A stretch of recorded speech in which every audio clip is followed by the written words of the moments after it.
This is Tuna on Toast. Guys, on a scale of 1 to 10 right now, do you feel rusty as we're hanging here, or do you feel like I'm ready to go with everything on this new cycle? I feel pretty good, actually. Oh, good too. Yeah, I actually expected us to be a little more rusty, and then we started playing. I was like, oh, I forgot we're badass. And when you say you started playing, does that mean in a rehearsal space, getting ready for all the shows and the tour that you're doing? Yeah. Yeah. I will say the one thing that surprised me when we brought our monitor, like we had just been practicing for just by ourselves, and then we brought our monitor Basically tech in. garage band style. Yeah. We brought our monitor tech in for the last two days of practice, and he just like put the files in where we were the last time, and I was like, oh my God, was I really that loud? I was like, I went into complete old man dad Brad, mode. you always are that loud, for sure. But can being loud be good when maybe someone in the band that particular day is not ready to be loud? Or is everybody always ready to be loud? Brad's always particularly loud.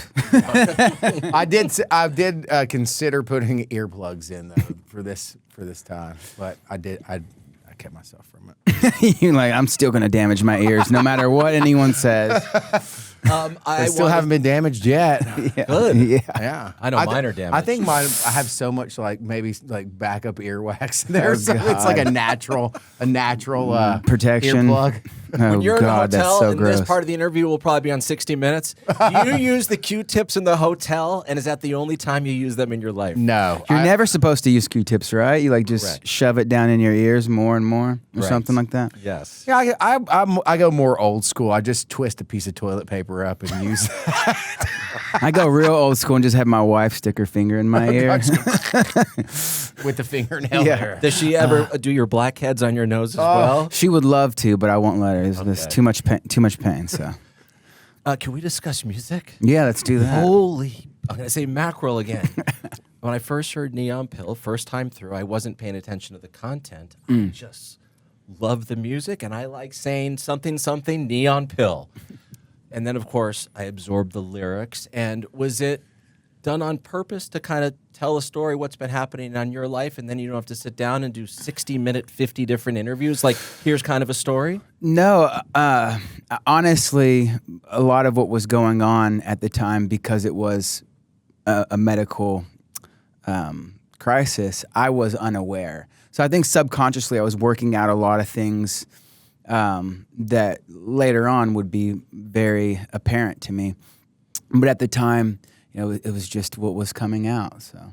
And are you happy with the response from everybody? Because I hope you know the excitement is crazy, you guys, for Neon Pill. It's a blessing, honestly. For sure. We you never know. Even on any record, you never know how it's going to be received. And I think this record has been such a long time coming. This is the kind of the longest we've worked on a record, and it's been very refreshing to see everybody's excitement. And Yeah. we're just as excited. Yeah, especially, a little more information on what we were talking about just now. I'd always heard of things like that happening, medication-induced psychosis, things like that, and you never know how profound it can affect you, or how,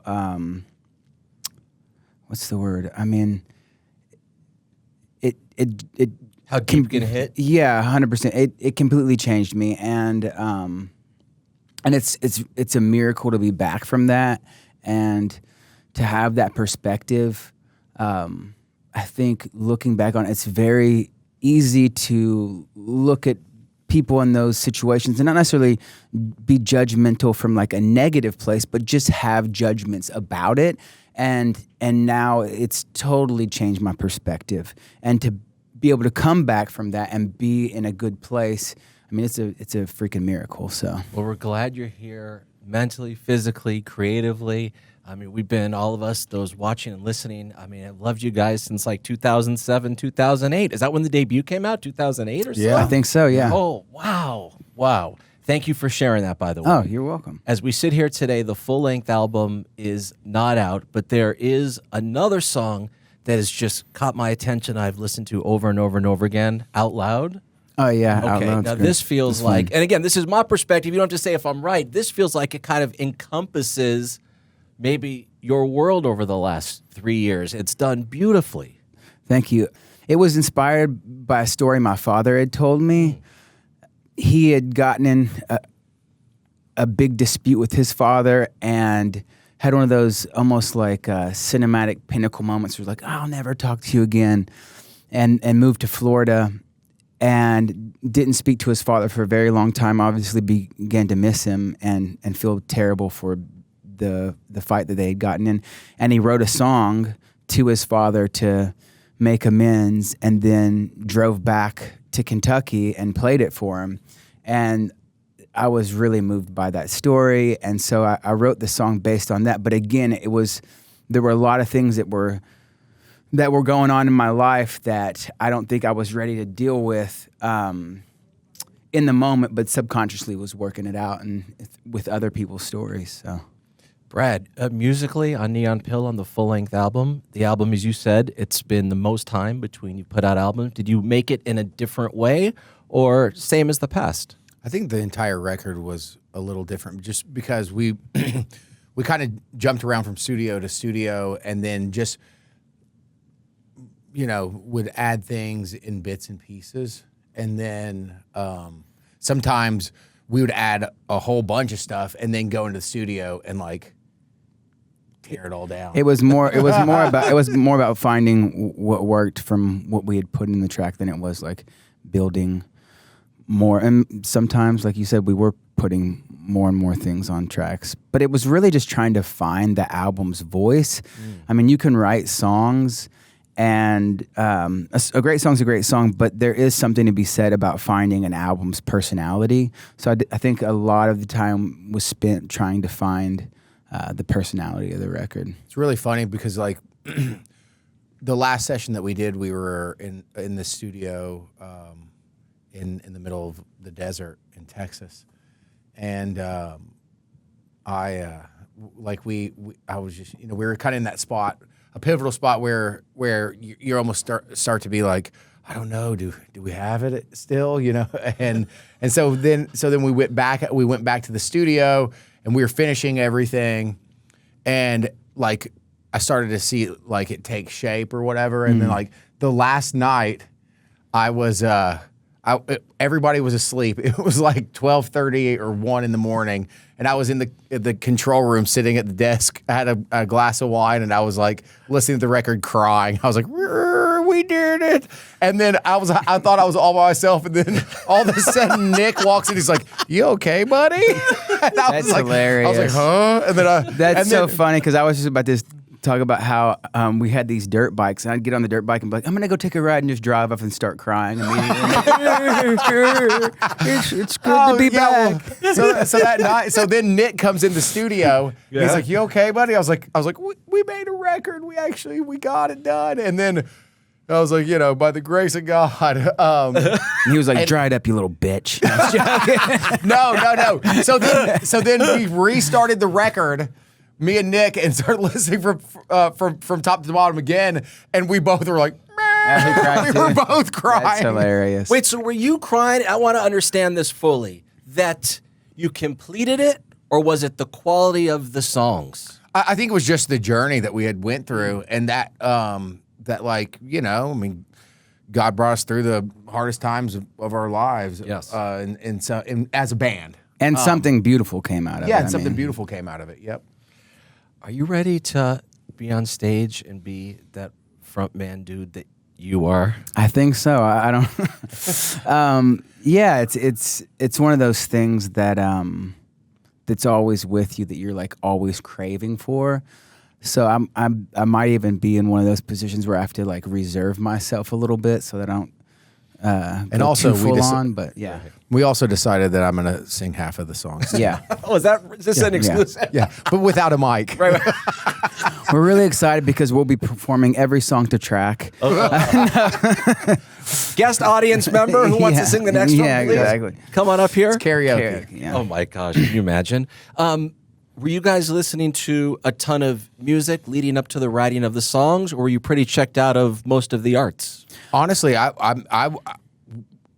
wasn't. I just now started like discovering new stuff. For some reason, I don't know. I'd got out of just. I'd been like working with bands in the studio, doing producing, that sort of things, and I rarely just listened to music for pleasure while we were making this record. It was weird. I mean, it's strange, but it makes sense if you're really trying to find your own voice. I heard a Neil Young quote one time. He said while he's making albums, and I'm probably quoting him incorrectly, so I'm sorry if Neil's watching this. Probably is. Shout out, Neil. But somewhere he's in a recliner pounding his fist. I cannot believe that liar. No, but I'd heard that he listens to music in proximity, so that when he's around it and part of the environment, it's part of his life, then he's listening, but maybe not. I don't know. So anyways, that spoke to me, especially where I felt like we were making an album where we'd come through so much adversity that in the past we had emulated and even imitated some of our favorite artists. And on this album, I think it was really one of those moments where we'd gone through so much that it was like just living in your own identity, and that was the uniqueness of the album. And so that was a really good thing for me as well, to step back from listening avidly and be more from a position of just trying to build something. In reflection, I feel like I could, listening back to the album, and when that first time when I was like, oh my gosh, we had, it felt like there was like tiny pieces of every record that we had made all into this one record. All on your own without even accidentally being inspired by something else. It all came. Well, I don't know. I mean, there's probably subconsciously inspiration that you don't. Yeah, for really sure, 100%. But it just felt more like we were kind of like traveling through each time period to me of our band. When you guys first decided as brothers to be Cage the Elephant, what was the first goal back in Kentucky, if you even had one? Well, we were 4, so no. The first goal Was it to get ride our bikes without to training be wheels? the biggest act in the entire world. Probably was, actually. I think to create music that we were in love with and that we could live with for our entire lives, and to be able to do it for our entire lives was my personal goal. And to write a song that our dad would not claim was his. Yeah, exactly. Definitely. My father, love my dad. every song we would write, he'd be like, oh, that's cool. It's like 15 songs I wrote back in the past. I love you guys so much. Wait, last couple of things, and then we're going to get you out of here. But our dad was a great songwriter. And honestly, to add on to that, in reflection, he a lot of songs now, like he passed away, and we got a lot of his old music, and I was listening to He was right. I was like, oh my God, that is the song we wrote. I was like, dang it. Dad was right. He was No! also like really good with production. We didn't know. Definitely being 90s babies, loved grunge music, and especially the stripped down production of the 90s. But my dad would be like, no, reverb is great. And everything was like drum machines. We're like, that's bullshit, Dad. It's not cool. and then as we grew older, we're like, Yeah, oh, he had we're like so this, wrong. Like, very like new wave, Depeche Mode, like New Order kind of stuff, and we'd be like, Definitely marched to the beat of his own drum too, Yeah. for sure. And those literally the bands- beats of his own drum machines. yes, When did he pass? 2020. I'm very sorry. Yeah, it's just one of those things in life that you.